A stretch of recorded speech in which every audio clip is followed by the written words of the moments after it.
your last window to resolve the issue before it becomes your issue. One thing to always note that if there's a real estate contract, the real estate contract for a co-op or condo will always have this specific line.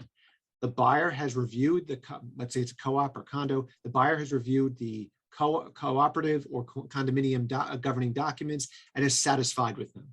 And that will be in the contract. So what that means is that when you go into contract, that's it. It doesn't matter what had happened before that. If you miss something, you are in. You are in. You're not going anywhere. Now that has nothing to do with a financing contingency or anything else, but you are in for good. Your last bite of the apple was prior to the signing the contract. So once you sign the contract, that is it. So the first thing I do when I get a deal sheet from Michelle, if let's say Michelle's a listing agent, she sends out the deal sheet. And the first thing I do if I'm a buyer's attorney is call management, get all the documents that I need and get started. And I'm gonna go through a lot of them today, but the main documents I'm looking at are the offering plan, which is the governing document for a condominium or co-op. It's the document that gets approved by the state of New York, and so that it can be condominium ownership or cooperative ownership.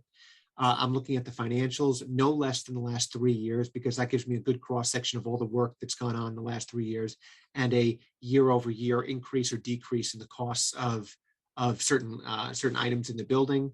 I'm looking at board minutes, because to me, board minutes might be the most important, because if you have a board that's at each other's throats, which a lot of boards are, or you have a board that is almost calcified, where they've been in there for decades and they're never leaving, which means they have no accountability, then that's a problem as well. Things get, and I'll go into this more later on, but in board minutes, what I'm also looking at is, are things taken care of? If I'm looking at the minutes from, let's say, April 2022 right now, and I see, for example, the front door lock is broken, people are breaking in. And then I see in October 2021, the front door lock is broken, people are breaking in. What's the board doing about it? Nothing. So these are things I'm looking at. Now, there are a lot of ways to go down a rabbit hole from there. If I find something in the board minutes about litigation or an insurance claim, if I see something in the financials where the numbers are kind of like staggering up and down or having a large increase year over year, I want to know more about that, and I ask questions, but that's where we start. So let's get started. Okay. There's a question. Oh, already, go. Yes, from Nathan. Go ahead, Yes, Nathan. I already have a question. Great. I understand that you mentioned it briefly in passing. You said that there are certain line items that you look at for the last 3 to 5 years. That'd be like 36 to 60 months. What are those? Are they like name the top 5? Are they like plumbing, electrician, doorman, mason, carpenter? What are those expenses that are there? Let's see. Maybe I can pull up. If I can pull up. I wish I had a financial statement in front of me, but a lot, Nathan. Some of the items you mentioned. What I'm looking for. I think the most important part is the workforce. That's what I look at. I want to know year over year, what are they paying for? And I'll tell you why. Everybody has their favorite property manager, their favorite plumber, their favorite electrician, their favorite, and a lot of buildings, no matter they don't price it out. And if I'm being told that salaries have skyrocketed in 2022 over 2021, that's a concern of mine.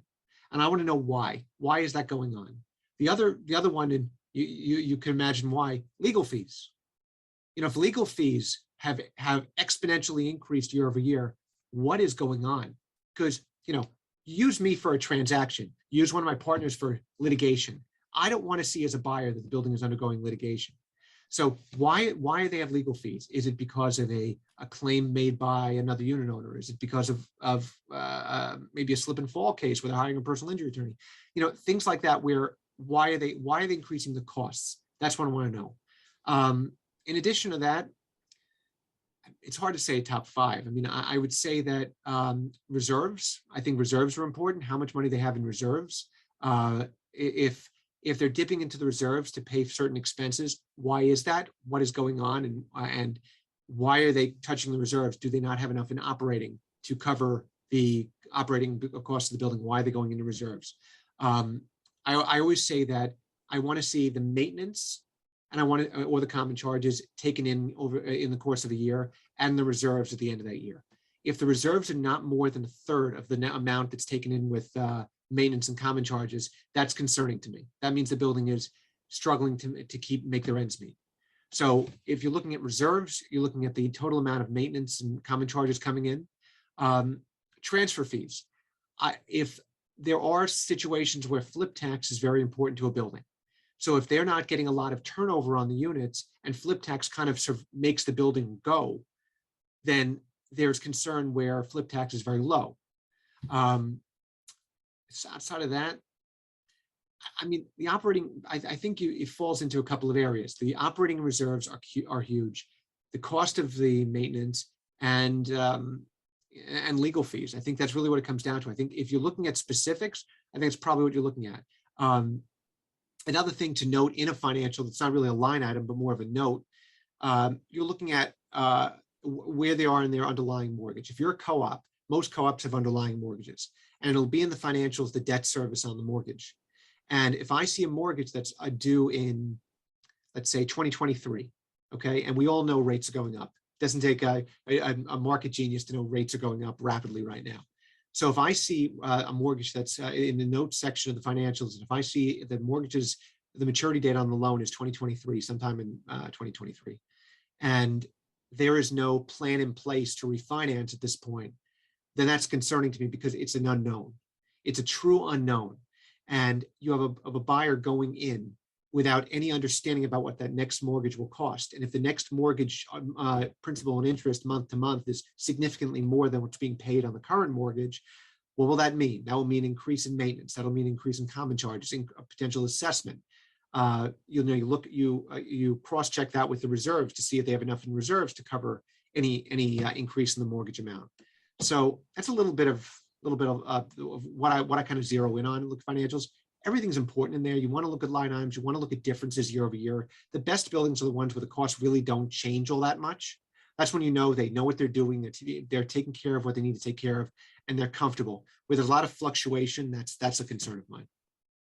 There's Okay. another question from Adrian. Sure. Adrian, go ahead. Hi, thank you. Great presentation so far.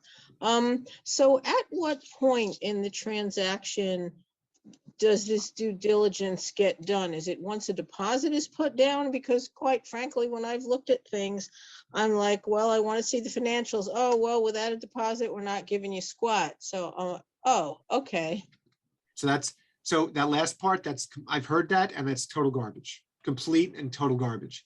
I'm sure you've heard that. I've heard that too. The due diligence is done literally the first thing. Well, they're basically saying they're not willing to just give it out to anyone who might have a casual interest. That's their. So what might be happening, Adrian, is that you're going directly to the manager, or maybe the buyer's going directly to the managing agent. What has to happen is that if that's going on, then the seller side needs to reach out to management and get that information. Because management may say, well, who are you? You're some prospective buyer. I don't know you. But if the seller's attorney or the seller themselves goes out and reaches out to management for that information, they're far more likely to give it because they have to. But there's no way you can wait until the deposit, because once that happens, I think I'm going to mention it earlier on. Once the contract is signed, that's it. You can review all you want, but you can't change it. Yeah. So it literally starts the moment I get a deal sheet. I reach out to management, and if they give me the answer that you got, Adrian, then I reach out to my counterpart on the seller side, and I say, get started. Because if you want us to get in the contract this week, we need everything, and we need to get this done. But let me say, yeah, Michael, I think though that what Adrian's saying is like she wants to see the financials before she puts in an offer. That's what you're saying. Right, exactly. Thank you. Yes. Oh, I see. Well, that's hard to do. That's different. You know, if you have an offer in, then the seller is going to work with you. The seller has no obligation. Listen, if it's a smart seller and they see a very good potential buyer, then they'll provide the financials. But they have no impetus to do that without an offer being put in on its face. They could, but they don't have to. And someone like me is not even involved at that point yet. I don't get involved Right. until the offer is accepted. So it's not Right. like, you can have an attorney banging down the door and asking for it too. Sure. So, Mhm. I'm sorry. I'm glad, Michelle, thanks for clarifying that. Yeah. So to answer your question, Adrian, I think that a smart seller should give it, but they don't have any obligation to at that point, because Okay. you are somebody that may or may not have an interest in the property, has not put in an offer yet. You're just someone looking around. I mean, And to me, well, to me, it doesn't make practical sense to put in an offer until I see what financial shape the building is in. I hear you. That's- The way you can look at it is if they were not willing to help you out and give you the financials before you put an offer in, you still have a chance to review the financials after the offer is put in, but your buyer is not locked into the property. It adds on that extra step of putting an offer without all the information, no question. But Okay. listen, it wouldn't be a completely out of the realm of possibility that once you review the financials and let's say the building is complete chaos and has no money, there's no reason why you can't go back at that point and say, listen, we didn't know all about this. We'll go forward, but you're gonna have to bring it down a little bit. And that's always a possibility, because remember, until there's a signed contract, there's no obligation to anybody. So, and if the seller says you made an offer, or take it or leave it, you could say leave it and walk away and have no obligation. So Mhm. the opportunity still exists after the offer has been made and accepted to review the financials without any liability to the buyer. So for an offer, has any money changed hands? No. No. No. The only time, the first time money changes hands, the buyer pays is at the time the contract is signed, which wouldn't Okay. happen until the due diligence is done. I see. Okay, so an offer is basically words on paper or not on paper. Yeah, I mean, I've always considered an offer to be, I agree to continue talking to you under these terms. I That's see. really what that's what I consider an offer to be, until you're in a signed contract. Because if you look at it, the way you have to look at an offer is that if you look at if either party, a seller or a buyer let's say the seller gets a better deal, the seller, someone offers 600 and someone offers 700, Mhm. and the 600 is not in contract yet, they're gonna go to 700, and that's it. And there's no ramifications to that. So if there's no ramifications to that, that's what an offer really comes down to. Got it. Okay. Thank Okay. you. Sure. So keep asking questions, please. I love answering questions. So much better than looking at slides. So, financial statements, I pretty much went through this already. So I need to conduct due diligence on the financial condition of the co-op or condo and I always request financial statements. I mentioned this before. I want minimum 3 years. And why I want a minimum of 3 years, because if I ask for 2, I might be getting a very weird cross section. If I only ask for, let's say it's early in 2022, so 2022 is probably not out yet. So I'm asking for, let's say, only 2021 and 2020 and 2021. And if I'm asking for that, and 2021 was artificially high, and 2020, I'm sorry, was normal, then I don't know whether I would not know that 2021 was artificially high. I would just know that it's higher than 2020. But if I see, let's say, 2019, 2020, and 2021, then if 2019 and 2020 are similar and there's a spike in 2021, then I know that 2021 is an outlier. If you go further back, you'll know that even more. But if you only take 2 years, which I know a lot of people do, I just don't think you get a good picture of the building. I think you're getting a very small window, and you're not able to make an educated decision based on that. And I answered, I think, Nathan before about all the different items that I look for in the financials. I'm looking for financial health. I'm looking to make sure that I don't care if the building's running negative. A lot of people say, well, what if the building's running at a loss? I don't care. Buildings running at a loss, a small loss, that's perfectly fine because it's depreciation of value. There's a lot of reasons why buildings operating loss. It's not a profit-making enterprise. It's just to make, to survive, to make sure they have money when things become due. It's not, it's not Amazon. It's just a building that needs to have money when repairs are needed. They need to be able to pay salaries. That's all they are. They're not a business.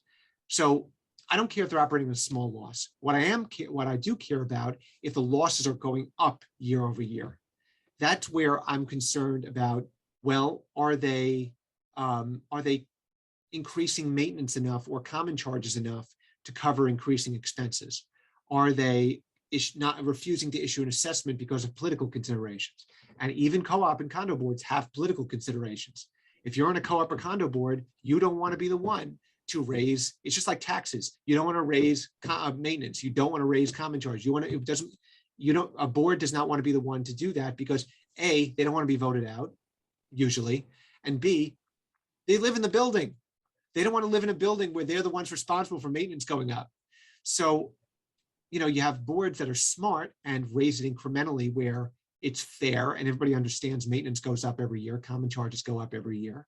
But there's also buildings that don't increase for a long period of time, then having, what I call an oh crap moment, where they say, we don't have enough money, and now we have to raise maintenance by an ungodly amount, and then it's a dangerous increase that affects everybody's bottom line in the building.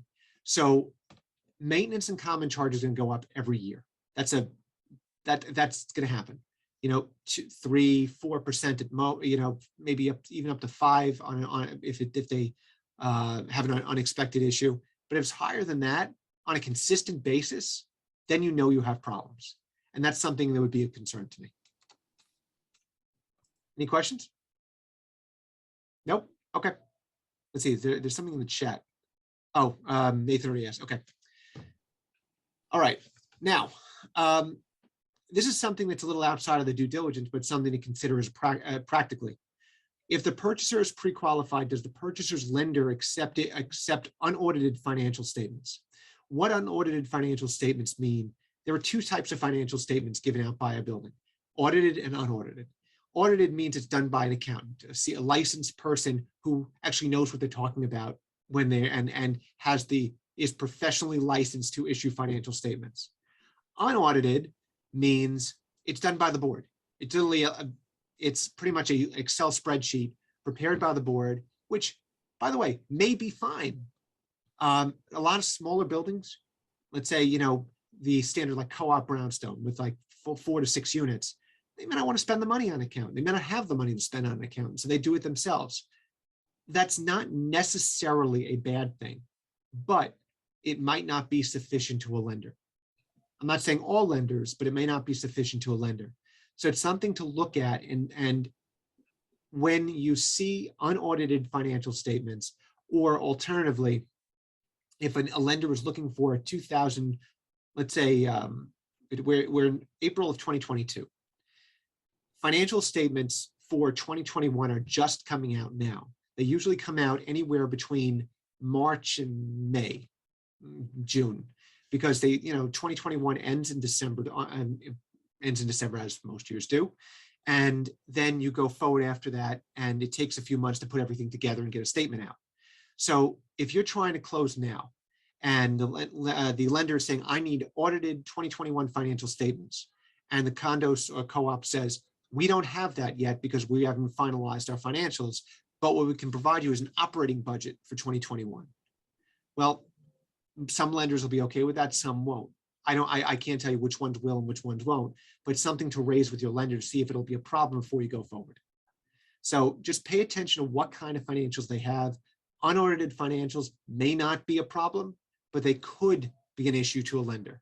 So just look into that and keep a very close eye. And while audited financial statements very rarely have mistakes in them, unaudited financial statements may have a lot of mistakes. And you want to look very carefully and see if the numbers add up and see if they even make sense. And I've had, I work with a great accountant, and I sometimes, on behalf of my clients, just forward these unaudited financial statements in and say, here, take 5 minutes, take a look at this. Tell me if it looks as weird, as crazy as I think it does. And he may say, Mike, stop looking, or he might say, yeah, it's completely crazy, and get more information. So it's always good to take a very close eye at those unaudited financials, but that may be the only option in a small building. Okay, so we talked about unaudited. So let's keep going. Okay. This is what we were talking about before. A lot of the financial statement issues are going to be things we actually talked about already in the questions, which was great. the thing I have is, do the financials reflect the building is meeting its operating expenses with operating income? So which is maintenance or common charges, depending on the building. So the question is, their operating expenses year over year. I'm looking at minimum 3 years, hopefully 4, maybe even 5. And each year they're going to have expenses, a line item, expenses. Then they'll have some items that'll go into what kind of expenses they are. Then I'm looking to see if the income generated year over year is increasing along with the expenses. If they are not, if the income is staying stagnant while the expenses are going up, you're looking for problems. If they are increasing together, that means the building is accounting for an increase in expenses with increased income, whether that means increased maintenance, increased common charges, a small assessment that's based on, if you're a condo, the percentage of common interest for a unit. If you're a co-op, the number of shares you have, maybe it's attached per share, but that's something to pay attention to. An important thing to note is the second point here. Do not count flip tax revenue in one-time injections of income. And does anybody want to know why? Does anybody want to take a guess as to why you shouldn't count flip tax in one-time injections of income? Well, sure, because they're variable. Flip tax is based upon how many people sell their units in any given year, and that is always variable. And one-time injections of income is one time. It's not going to be ongoing. Absolutely, absolutely. That's exactly it. You want to look at things that are in maintenance, common charges, month after month. And if you're looking at flip tax, if you're a building that's heavily reliant on units selling, maybe there's a year where units don't sell. I mean, obviously that doesn't appear to be the case the last few years, but there's going to be, once again, everybody cover their ears, including me, that there will be times where units will not sell at such volume as they are now. And when that happens, if you're a building that's reliant on flip tax, then you're kind of screwed, because if you're relying on that, then what are you looking at? So anything where it's one-time injections of income, and if you're seeing one-time injections of income, and then it goes up for a period, like it spikes and then goes back down again, that means that they're almost like papering over their losses. They're like using a patchwork job. And if they do that, eventually things will go badly. Eventually they won't be able to make it, because they'll have a few months where nothing sells. The smaller the building, the bigger the problem. And that's where they'll run into major issues. How are they listed? How is the extra income listed on a financial? As flip tax or as one-time injections of income? How is it could, yes, it could be any of those. It could be listed as flip tax. It could be listed as closing fees. That's a big one, usually listed as closing fees. It could be, if you don't see any specific line item for flip tax or closing costs or closing fees or anything like that, that's a question that should be asked on a questionnaire. I haven't gotten to the questionnaire, but I can raise it now. I think it's a good idea to talk about. Do you want to put your screen up, Michael? Or did you not want to? Your PowerPoint isn't up. I don't know if you were trying to put it up. I have it up on my side, no? No, It's up. I see it fine. Oh, really? Yeah. Oh, okay. It's up. Okay. Oh, okay. Sorry, I don't see it. All right. I don't know why. Oh, okay. So no, I was just about to say with the questionnaire. So this goes for anything. I'm going to talk about minutes. I'm going to talk about the offering plan, all that in a little bit, but it goes for everything. If you don't get the answers you're looking for on the document you're looking at, and very often you don't, because what purpose would it serve the building to give more information that is necessary, that is legally necessary? Excuse me. So we have a questionnaire, and the questionnaire goes a little deeper into questions. So for example, like Judith, like you were saying, if you don't have a line item for flip tax and for closing costs, and it just gives one item for expenses. Let's just say it just says expenses. My questionnaire is going to have a question. What are the expenses? Give me a breakdown. And the management company is going to grumble, charge us a few $100s to do it, and then do it. And we'll get an answer. But we will get an answer. And that's what it comes down to. We can't solely look at these documents and say, well, I guess this is all we're getting, and that's it. We will need, if we think the information is spare or kind of purposefully or not purposefully evasive, then we need more information. We have to go to a questionnaire and ask those questions. And you do this all at the same time, by the way. You do it concurrently because, as we all know, deals happen quickly. So we all don't have the time to say, well, I guess we'll just wait a week for a questionnaire, or then when we'll negotiate the contract. Because by the time that happens, they'll be on to another buyer a week prior. So all these things are happening at the same time. So, in terms of time frame, I'm reviewing all of this. Now, this seems like a lot, and it is a lot, but I'm reviewing this in 48 hours, tops. And if I see anything that's evasive in those 48 hours or things I need more information on, I'm sending out the questionnaire within those 48 hours. So if the management comes back to me and they say they need 3 to 5 days, I'm already negotiating the contract while they're spending time probably not doing anything with the questionnaire, then getting me the questionnaire on the 5th day. So I'm making sure that everything is moving along, and I'm not waiting for someone else to get me the information, because if I'm sending back comments on a contract while doing this, the other side knows that I'm involved, I'm getting things done, and then they can come back to me with their comments, and we have a couple of back and forths with that. So we know that we're still moving forward. They're not just hearing silence from our side while we're waiting for further information. Let me just actually go back one second. So I just wanted to mention this. The building can run into loss. I mentioned that. Income before depreciation. Yeah, I mentioned this. Income before depreciation, amortization. So I want to look at income before the property depreciates. There will be a line item for depreciation of the property. I want to look at the income before that, because depreciation happens. It's no fault of the building. Every building depreciates, and especially older buildings. So that's something to consider. Read the notes to the financial statements. Absolutely crucial. It's not just going to talk to you about the underlying mortgage. It's going to talk about and when they have to refinance. It'll talk about every issue with the building. It'll talk about emergency repairs. It'll talk about local law 11, which is scaffolding work.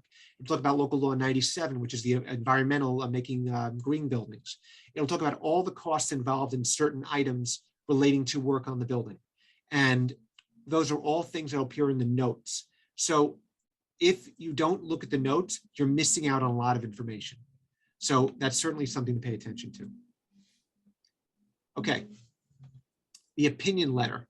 The accountant, if it's an audited financial, the accountant who does the audited financials is going to issue an opinion letter saying literally this: we conducted our audit in accordance with the auditing standards generally accepted in the United States. Financial statements present fairly in all material aspects, the respects, the assets, and members' equity, and the revenues, and so on. So all that, and it's a lot of nothing. It's a lot of whatever the legalese for accountant's version of legalese is. That's what that is. But the point is that you have an accountant who ostensibly knows what they're doing, and they have issued this opinion letter saying that I am an accountant, I've prepared this, and this is accurate. And you can go on that. And you should be able to go on that. And I'll tell you this, there are a few accounting firms that cover probably 80% of the co-ops and condos in the city, the financials for them. So if you get one of those like 5 or 6 accounting firms, you're in good shape. They're not gonna make too many mistakes, if any. Okay, so this is just a pretty straightforward. On the financial statements, the attorney and client must be satisfied the building is easily handling its obligations to pay the underlying mortgage and real estate taxes. Seems pretty simple, right? Do they have enough money to pay their taxes? Do they have enough money to pay their mortgage? Because if they're not doing that, that's a real problem.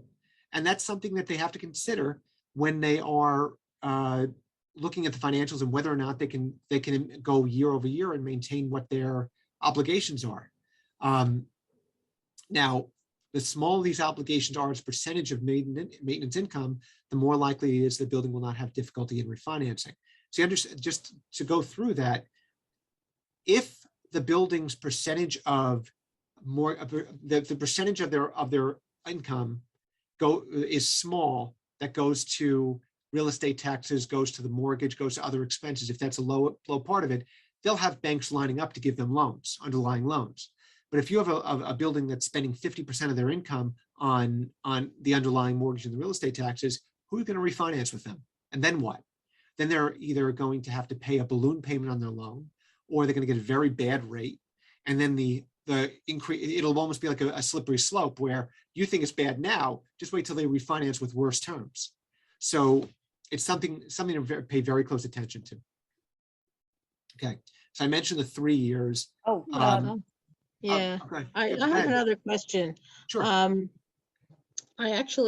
own a co-op, and I drug out the latest financials, and I'm looking at the accountant's letter, Yeah. and the last paragraph is kind of disturbing to me. And I'm wondering what you think about it. It Okay, go says ahead. other matter is management has omitted the presentation of the estimates of future costs of major repairs and replacements that accounting principles generally accepted in the USA require to be presented to supplement the basic financials. Such missing information, although not part of the basic financials, is required by FASB. I used to work in accounting a long time ago, who considers it to be an essential part of financial reporting for placing the basic financials in an appropriate operational, blah, blah, blah, context. So it sounds like they're omitting something that the Financial Accounting Standards Board said that needs to be there. So, yeah, so it could, I hate to give you a lawyer answer, but it could be something or nothing. I hate saying that, but the reason why I say that is because it's not unusual for an accountant's letter to say, well, the building didn't provide me with this information, which would have given me an opportunity to give a much clearer picture of the financials. It's kind of a cover themselves situation. And it may be nothing. It may just be, they want to make sure that whoever's reading them is aware that they didn't get a certain piece of information. That piece of information may be important, may not, but I would certainly reach out to your board and see what that information is. It's certainly interesting enough to dig a little deeper and see what's going on, but it could be something very small, or it's not. Let me just say, it's not unusual to see that kind of language in an accountant's letter. But Okay. the next question you want to ask is whether or not it's something that's a bigger issue or a relatively small issue that the accountant is just covering themselves on. Yeah, yeah. Well, I also know that the managing agent changed accountants this year. I don't really know why. So, you know, this guy was good. He was very thorough when he gave the presentation. We had a Zoom board meeting last year, but Do you want to mention the name of the accountant? You don't have to say where you live or anything like that. yeah, I don't care. Cipriani and Bauer.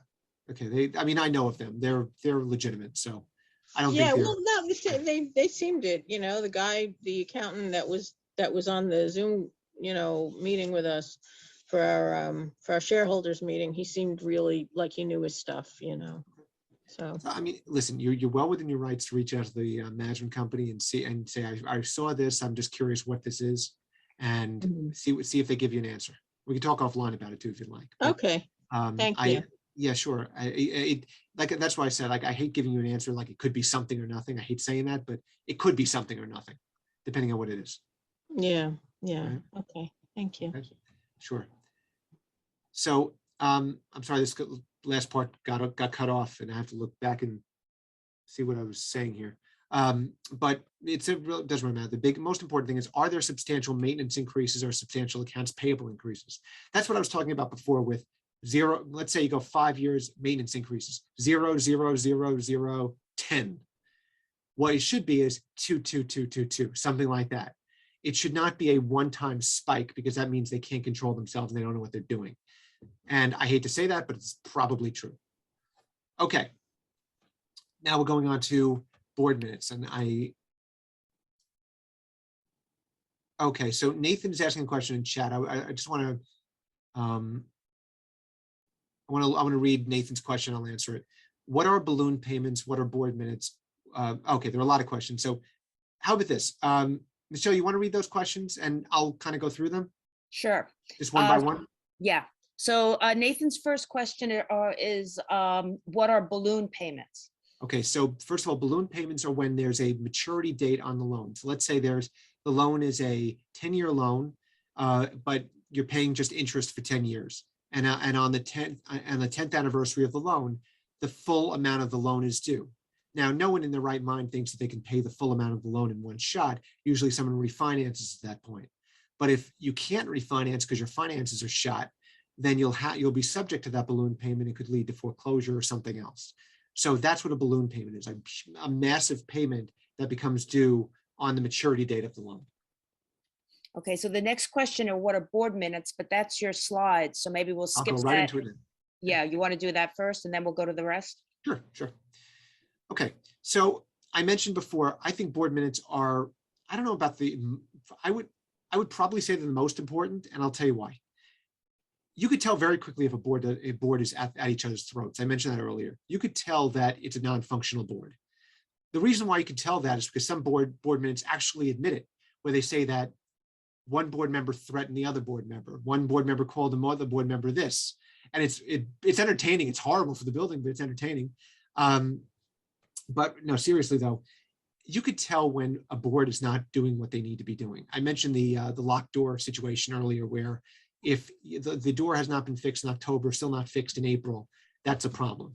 If they've been going through issues and going through proposals just for year over year, things are not done. If they can't figure out if they can't agree to a maintenance increase, if they don't take any action on people who are behind on their common charges or maintenance, that's a big issue. Because if you're saying that the shareholder in apartment 16B is 5 months behind on their maintenance, and then there's 7 months, then they're 9 months, there's no punitive action being taken. Well, that's a real problem for the rest of the building, because the rest of the building is going to have to subsidize the fact that they're not taking any action on the one person who's not paying their maintenance. And if you see several of those, one, so be it. If you're in a big building and 1 out of 400 units aren't paying their maintenance, everybody will move on.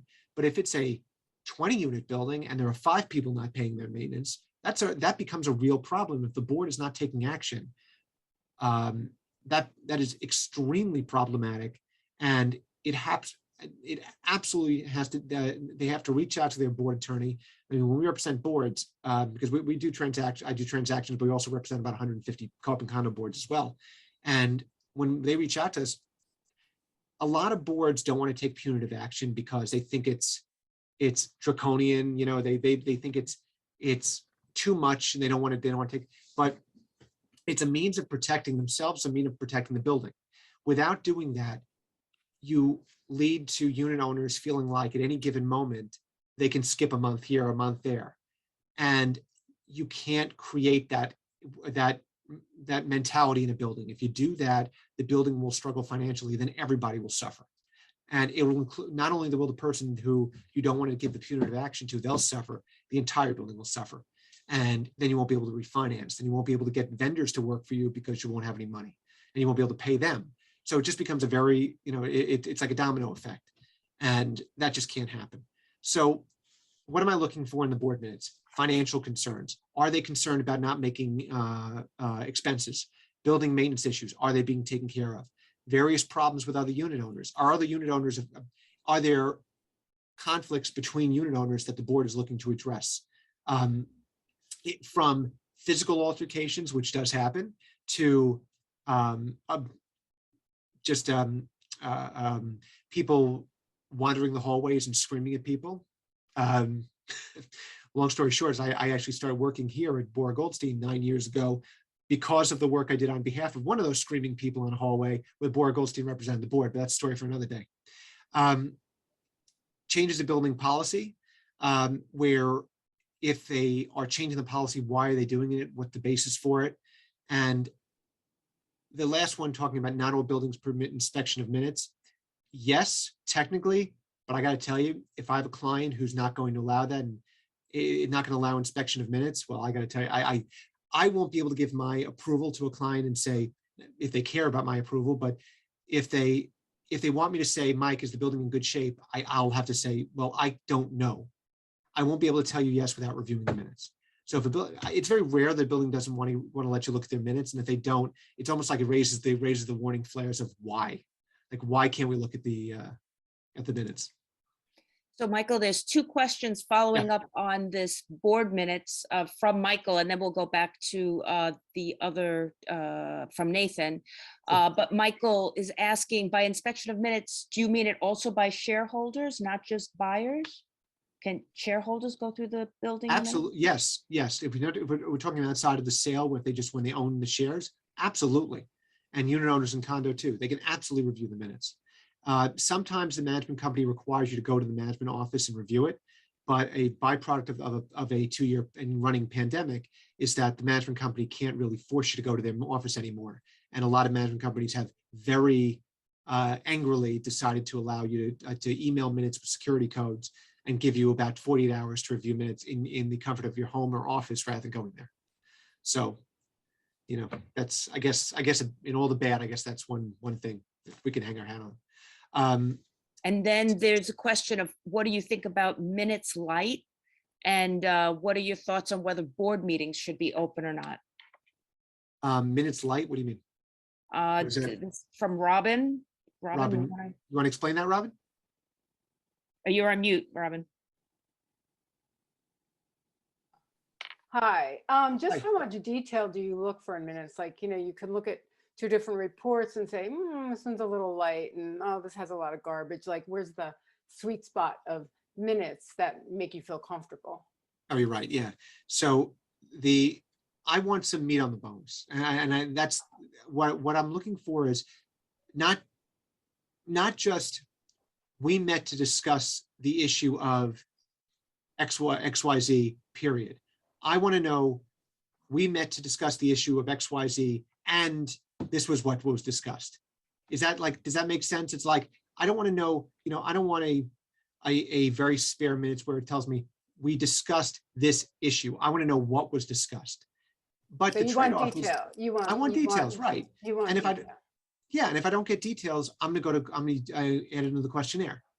You know, the questionnaire is an open document. So, you know, we have our standard questions we ask on a questionnaire, but we can also add on to that and say, you know, in March of 2019, you referenced a meeting about a body. What was that about? You know, something like that. You know, these are the things I need to know. I want to know what, if I think it's a little spare, that's it could be concerning, it may be nothing, but I want to know more about it. So it's always something that if they don't have it in the minutes, they can't revise the minutes at this, later, you know, after the fact. But I can ask questions and get follow-up answers on it. And by the way, Robin, in the, I called it before times, before COVID, when I was at management office, I would review the minutes, and the managing agent might be sitting right next to me. And I would look to them and say, so what's this all about? What's this all about? And that made things a lot easier. Now it's a little more difficult to do that, but that made things a lot easier back, you know, 2.5 years ago. So, but you always want to follow up. I would never accept spare minutes. You want more than that. I have a question. Yeah. Our minutes are, I mean, I was on the board for several years and our minutes were spare, and that was on the advice of an attorney. And I think if you looked at the resolutions, you could know a fair amount. But obviously there were many things that were not explained in any detail. Yeah. Is there anything where else that people could go to find out? I mean, we've varied in that sometimes we had accounts, you know, but for a brief period, for a year, we had somebody describing what went on in the board meetings, you know, in positive, but, you know, informative terms. But I don't think we haven't been doing that lately. A few ways. You can cross compare with the financials, because if you look at the financials, you may see an increase in 1 year over for a certain cost, which may cross over with what was referenced in the board minutes, but not fully explained. At the shareholders meetings, in annual shareholders meetings, annual unit owners meetings, that's an opportunity where you go in and you ask questions about what seems to be missing in prior minutes. So always, I tell all my clients who own in Co-op and Condo, go to that annual meeting, don't miss it, because that's your chance to confront the board in front of a lot of people where they can't run from you. That's another way of doing it. You know, and those are the two major ways. But call the managing agent, you know, always call the managing agent. I don't think people take enough advantage of the fact that the managing agents, more or less, they're right there. You know, if you're in a big building, they might even be on site, but let's say they're not on site. Reach out to the managing agent, go to the managing agent's office, you know, ask these questions, get answers out from them directly. It's not, you're not doing anything wrong. You're not being confrontational. You're a unit owner or shareholder. They're your managing agent. And I think it's something that if you can't get answers out of the first two, which is the annual meeting or the financials, I think that's something you should look at. Also, another thing to look at is whether you can go on the Department of State's website and see if there's been any amendments filed to the offering plans. New York State Department of State has all the offering plans on their website and amendments to the offering plan. And if you go on the Department of State, they will have that available. So you could see when amendments have been filed and what is they may not have the full amendment on there. They'll kind of give you a description of what the amendment's about.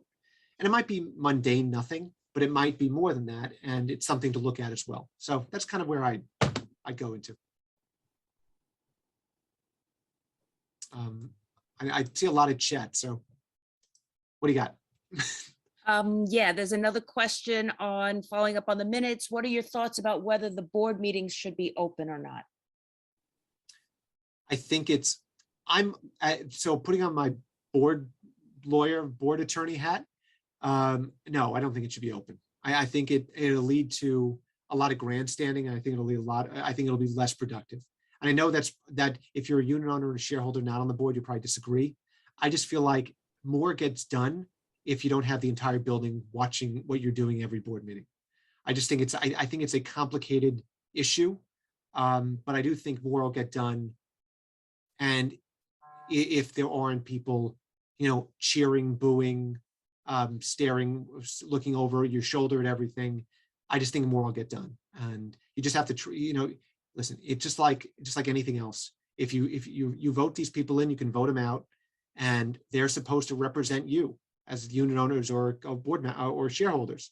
And you have to give them a little bit of trust in terms of getting it right. And if they don't, you run for the board yourself and go on, and then, make the changes you want to see and get other people to join you. That's what a lot of buildings do. And then another question from Ruby Z about what is a healthy number of board members and how are their roles structured? So there are a healthy number. Depends on the building. I mean, I think no less than 5 for a normal sized building is a little too small, because then you have the risk of, maybe if you have 3, you want to have an odd number, obviously, because you want to have votes that aren't equal, like the Supreme Court. And so any less than 5, you're at risk of someone not getting sick or having issues and being unable to be there. So if that's the case, but if you're talking about a building that's 10 units, 3 might be enough.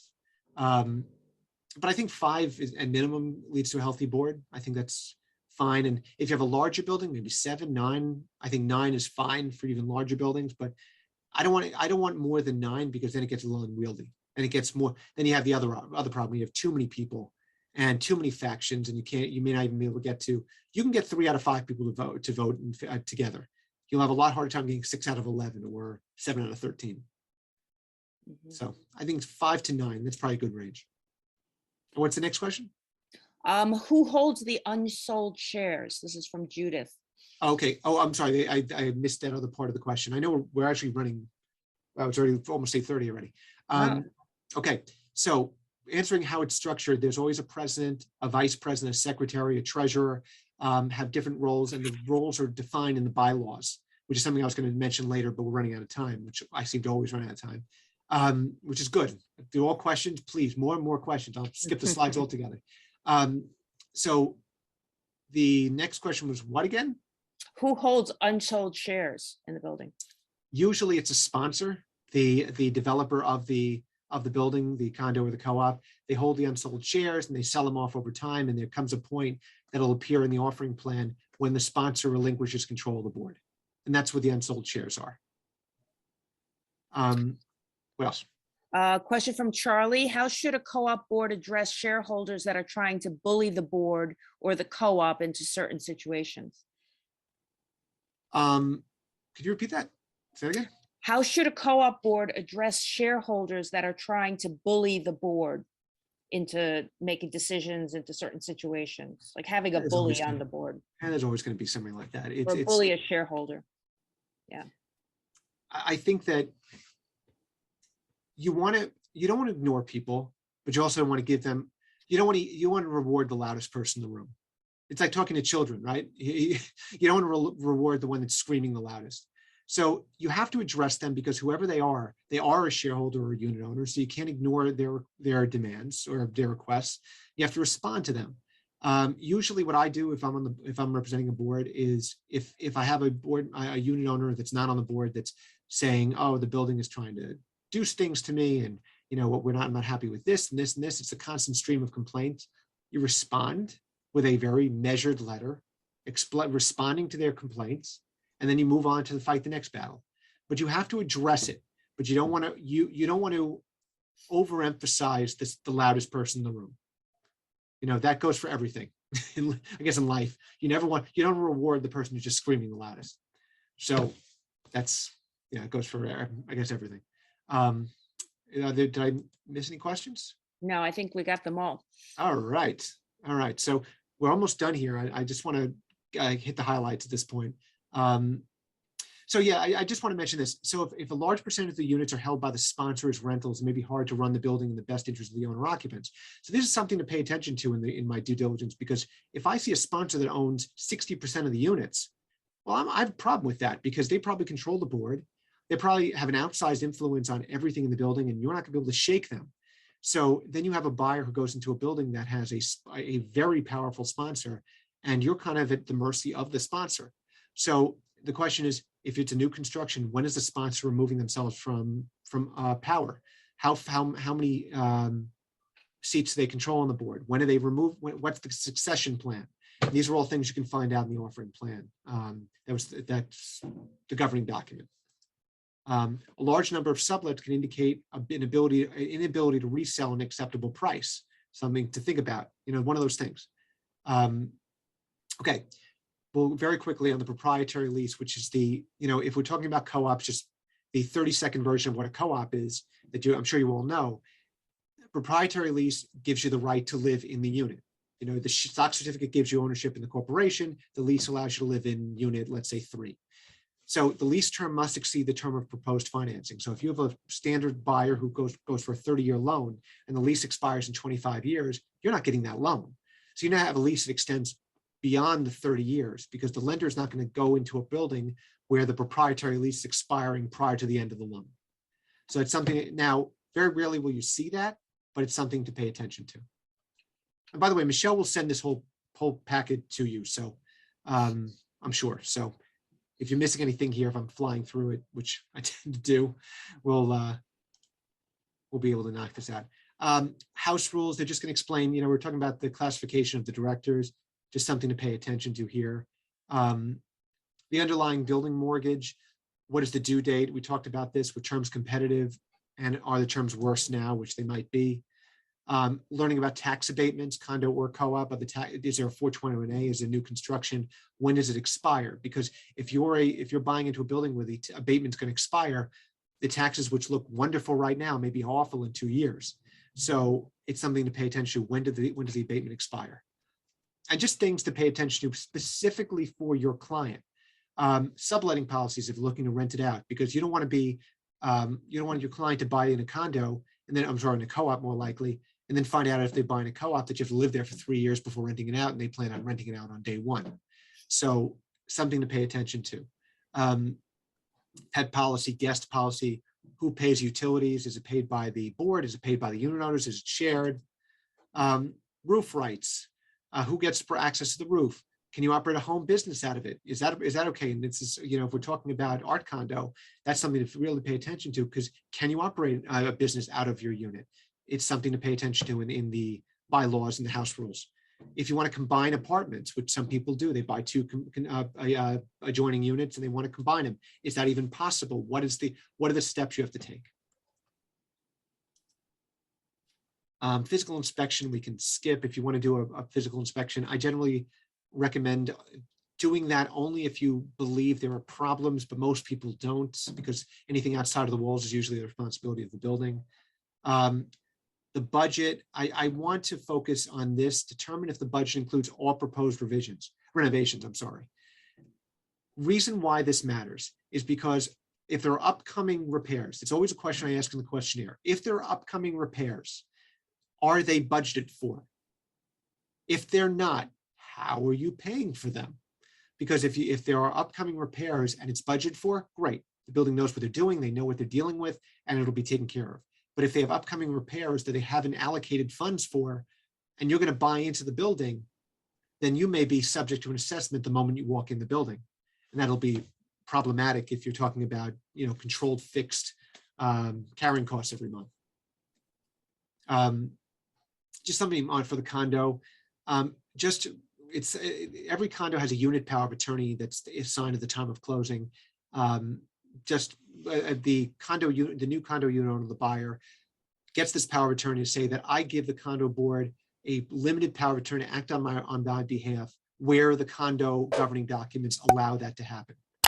So that's something just to review I review that with my clients before the closing. And every condo board has what's called a right of first refusal, meaning that technically the condo board has a right of first refusal to buy the property instead of the buyer. Almost universally, they'll issue a waiver of that right, but it's required, the title company closing will require that waiver of the right of first refusal. I think just to confirm, any common area charges, are the amenities included in the building or charged to each unit, and how are they charged? Any claims of litigation pending?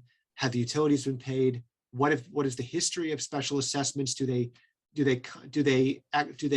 increase maintenance and common charges year over year, or they never increase maintenance and common charges? They just slap people with assessments periodically, which is much worse because you never know when that's going to come. And the unit's common interest, because that'll be considered on, if your unit's common interest is 1.3%, then every time there's an assessment, that unit will get 1.3% of the assessment. So just something to pay attention to. So that's a lot of due diligence. That is what I focus on